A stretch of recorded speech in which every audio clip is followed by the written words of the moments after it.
डाकबारी के मजदूरों का दृष्टांत। स्वर्ग का राज्य उस भूमिधर के सदृश है जो अपनी दाखबारी में मजदूरों को लगाने के लिए बहुत सवेरे घर से निकला। उसने मजदूरों के साथ 1 दिनार का रोजाना तय किया और उन्हें अपनी दाखबारी भेजा। लगभग पहले पहर वो बाहर निकला और उसने दूसरों को चौक में बेकार खड़ा देखकर कहा, तुम लोग भी मेरी दाखबारी जाओ, मैं तुम्हें उचित मजदूरी दे दूंगा। और वे वहां गए।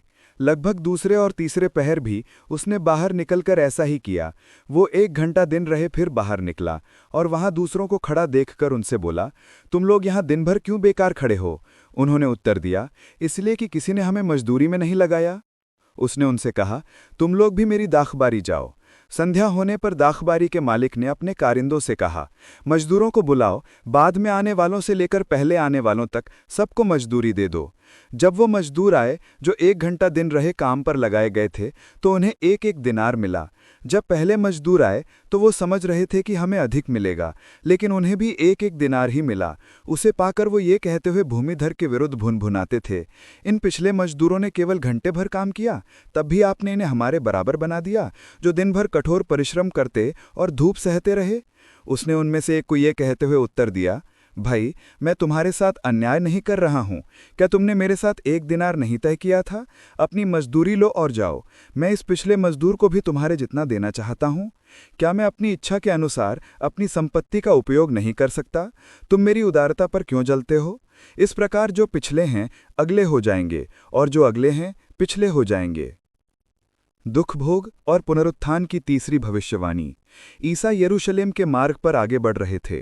12 को अलग ले जाकर उन्होंने रास्ते में उनसे कहा, देखो, हम यरूशलेम जा रहे हैं। मानव पुत्र महायाजकों और शास्त्रियों के हवाले कर दिया जाएगा। वे उसे प्राणदंड की आज्ञा सुनाकर गैर यहूदियों के हवाले कर देंगे, जिससे वे उसका उपहास करें, उसे कोढ़े लगाएं और क्रूस पर चढ़ाएं, लेकिन तीसरे दिन वो जी उठेगा। जेबदी के पुत्र। उस समय जेबदी के पुत्रों की माता अपने पुत्रों के साथ ईसा के पास आई और उसने दंडवत कर उनसे एक निवेदन करना चाहा। ईसा ने उससे कहा, क्या चाहती हो? उसने उत्तर दिया, ये मेरे 2 बेटे हैं। आप आज्ञा दीजिए कि आपके राज्य में एक आपके दाएं और एक आपके बाएं बैठे। ईसा ने उनसे कहा, तुम नहीं जानते कि क्या मांग रहे हो? जो प्याला मैं पीने वाला हूं, क्या तुम उसे पी सकते हो? उन्होंने उत्तर दिया, हम पी सकते हैं। इस पर ईसा ने उनसे कहा, मेरा प्याला तो तुम पियोगे, किंतु तुम्हें अपने दाएं या बाएं बैठने का अधिकार मेरा नहीं है। वे स्थान उन लोगों के लिए हैं जिनके लिए मेरे पिता ने उन्हें तैयार किया है। सेवाभाव का महत्व। जब 10 प्रेरितों को ये मालूम हुआ तो वे दोनों भाइयों पर क्रुद्ध हो गए।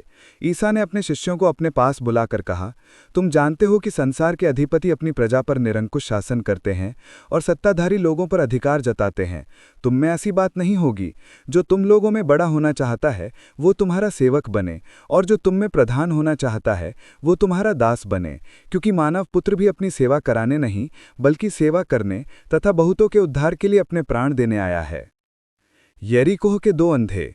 जब वे यरीकोह से निकल रहे थे तो एक विशाल जनसमूह ईसा के पीछे पीछे चल रहा था।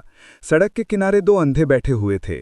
जब उन्होंने ये सुना कि ईसा सामने से गुजर रहे हैं तो वे पुकार पुकार कर कहने लगे, प्रभु, दाऊद के पुत्र, हम पर दया कीजिए। लोग उन्हें चुप करने के लिए डांटते थे, किंतु वे और भी जोर से पुकारते रहे, प्रभु, दाऊद के पुत्र, हम पर दया कीजिए। ईसा ने रुककर उन्हें बुलाया और कहा, तुम क्या चाहते हो? मैं तुम्हारे लिए क्या करूं? उन्होंने उत्तर दिया, प्रभु, हमारी आंखें अच्छी हो जाएं। ईसा को तरस आया और उन्होंने उनकी आंखों को स्पर्श किया। उसी क्षण उनकी दृष्टि लौट आई और वे ईसा के पीछे हो लिए।